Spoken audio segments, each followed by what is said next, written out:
আজকে আমরা ব্যঞ্জন বর্ণের সঙ্গে স্বরবর্ণের যোগ বা বানান শিখব।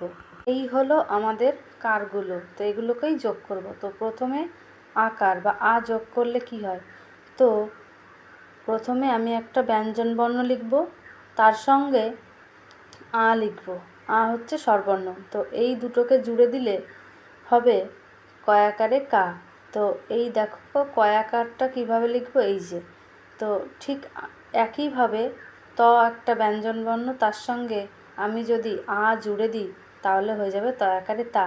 এবার এই যে কয়াকারে কা এবং তয়াকারে তা, এই দিয়ে আমি দুটো শব্দ তোমাদের জন্য লিখে দিচ্ছি। তোমরা আরও অনেক রকম শব্দ লিখতে পারো, পড়তে পারো। এই দেখো কয়াকার কাক এবং তাল, তয়াকার ল, এই যে নিচে অনেকগুলো শব্দ দেয়া আছে, এগুলো দেখে তোমরা পড়তে পারবে। পরে ইকার যোগ, তো কর সঙ্গে আমি এখানে ক বর্ণ নিয়েছি, তোমরা অন্য কোনো বর্ণও নিতে পারো। তো কর সঙ্গে হস্যিকার যোগ করলে হয়ে যাবে কয় হস্যিকারে কি।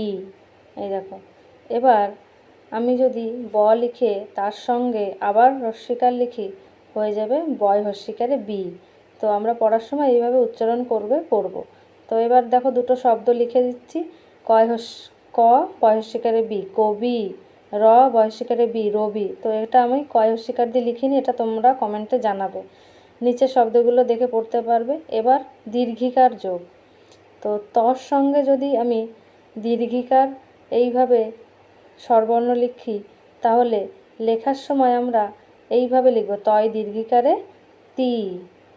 এবার আমরা এখানে তালব্য স সঙ্গে সেমভাবে এইভাবে দীর্ঘই লিখলে তা হয়ে যাবে তালবস্যয় দীর্ঘিকারে সি।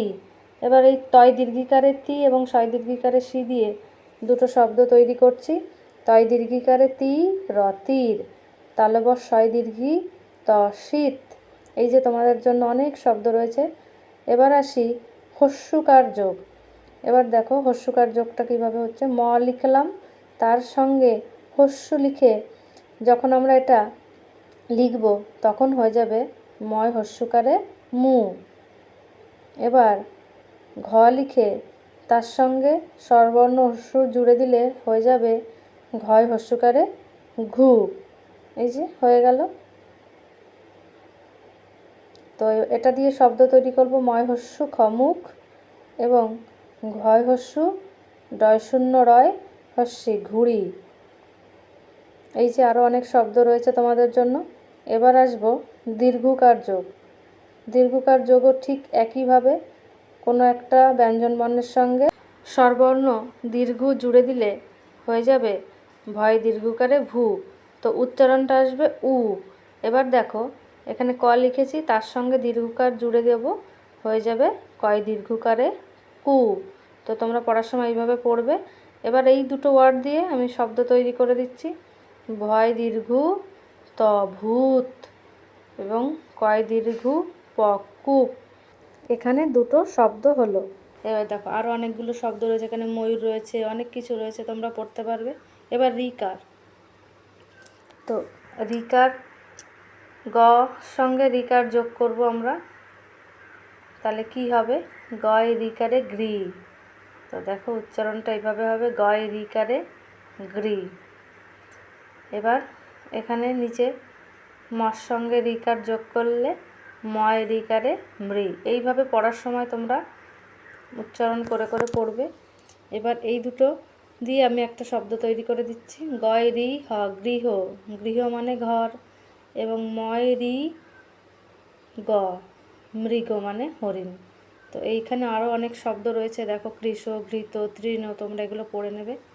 একার যোগ, তো একার যোগও লিখব। ভর সঙ্গে এ যোগ করলে কি হবে ভয় একারে ভে। দেখো ভয় একারে ভে। এবার মর সঙ্গে আমরা যদি স্বরবর্ণ এ যোগ করি হবে ময় একারে মে। এবার এই দুটো দিয়ে একটা শব্দ ভয় একারে ভে ক, ভেক মানে ব্যাং। ময়কার ঘ মেঘ, মেঘ মানে তো তোমরা জানো। এই দেখো এখানে আরও অনেক শব্দ রয়েছে। ঐকার যোগ, এই দেখো তর সঙ্গে যদি আমরা স্বরবর্ণ ওই যোগ করি তাহলে কি হবে? তয় ঐকারে তৈ। এই দেখো, তয় ঐকারে তৈ আমরা এইভাবে লিখব। তালব্য স্বর সঙ্গে ওই যোগ করলে হয়ে যাবে তালব্য স্বয় ঐকারে সই। তো এই দুটো দিয়ে দুটো শব্দ তৈরি করছি। তয় ঐকারে তৈ ল, তৈল। তালব্য স্বয় ঐকারে সই ল, শৈল। হয়ে গেছে। এখানে আরও অনেক শব্দ রয়েছে তোমাদের জন্য, জৈন, তৈল, তোমরা এগুলো পড়ে নেবে। এবার আসছি ওকার যোগ। ওকার যোগ দেখো, গ সঙ্গে স্বরবর্ণ ও যোগ করলে গয় ওকারে গো, এবং সেটাকে আমরা এইভাবে ওকারটা লিখব। গটা মাঝখানে থাকবে, কারটা দুপাশে চলে যাবে। তারপরে লর সঙ্গে যদি আমি ও যোগ করে দিই বা স্বরবর্ণ যোগ করে লিখি তখন হবে লয়কারে লো। তো এই দুটো দিয়ে আমি আবার দুটো শব্দ তৈরি করছি। দেখো, গয়কারে গো ল, গোল, এবং লয়কারে লো ভ, লোভ। হয়ে গেছে। এবার তোমাদের জন্য দেখো কত শব্দ এখানে রয়েছে, পড়ে নেবে। এবার ঔকার।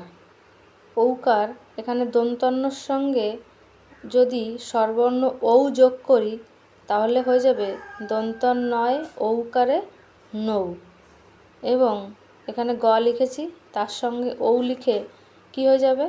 গয় ঔকারে গৌ। তো এই নৌ এবং গৌ দিয়ে দুটো শব্দ তৈরি করছি। দন্ত্যন্নয় ঔকারে নৌ, কয়াকারে কা, এটা সব থেকে সুন্দর একটা শব্দ, নৌকা। তারপরে গয় ঔকারে গৌ র, গৌর। এই যে নিচে তোমাদের জন্য আরও অনেকগুলো শব্দ আমি দিয়ে দিয়েছি। এবার আসছে অনুস্বর যোগ। তো অনুস্বর যোগ কেমন হয় দেখো, এগুলো একদম শেষের দিকে আমরা চলে এসেছি। হ সঙ্গে অনুস্বর যোগ করলে হয় অনস্বর হং, এবং দন্তেশ্বর সঙ্গে অনুস্বর যোগ করলে হবে দন্তেশ্বয় অনস্বর সং। এবার এই শব্দ হং এবং সং দিয়ে দুটো শব্দ তৈরি করছে। হ অনস্বর হং, দন্তেশ্ব হংস, এবং দন্তেশ্বয় হস্যি অনস্বর হ, সিংহ। এবার নিচে তোমাদের জন্য আরও অনেকগুলো শব্দ আমি দিয়ে দিয়েছি, এখান থেকে তোমরা সুন্দর করে পড়তে পারবে। এবার আসি বিসর্গ যোগ। বিসর্গ যোগ দেখো, দর সঙ্গে বিসর্গ যোগ করলে দয় বিসর্গ দ, এবং ধর সঙ্গে বিসর্গ যোগ করলে হয়ে যাবে ধয় বিসর্গ ধ, এবং দহ এবং এই ধ দিয়ে আমরা দুটো শব্দ তৈরি করছি। দয় বিসর্গ খ, দুঃখ, এবং এবার ধ দিয়ে করব অ ধয় বিসর্গ অধ, মানে নিচে। এবার তোমাদের জন্য দেখো অনেকগুলো শব্দ আমি দিয়েছি, এগুলো পড়তে পারবে। চন্দ্রবিন্দু। তো চন্দ্রবিন্দু সবার শেষে আসে, তো হয় চন্দ্রবিন্দু দিয়ে, এগুলো কোনো শব্দের উপরে বসে, পাশে বসে না। দেখো, এটা দিয়ে চয় চন্দ্রবিন্দু। তো হয় চন্দ্রবিন্দু দিয়ে আমরা লিখব হাঁস, এবং চয় চন্দ্রবিন্দু দিয়ে আমরা লিখব চাঁদ। তো দেখো, চন্দ্রবিন্দুটা উপর দিকে লিখতে হয় এবং উপর দিকে উঠে গেছে, এবং তোমাদের জন্য এরকম। তো ভিডিওটি শেষ পর্যন্ত দেখার জন্য অনেক ধন্যবাদ। তো দেখা হচ্ছে পরের ভিডিওতে। Tata, bye bye.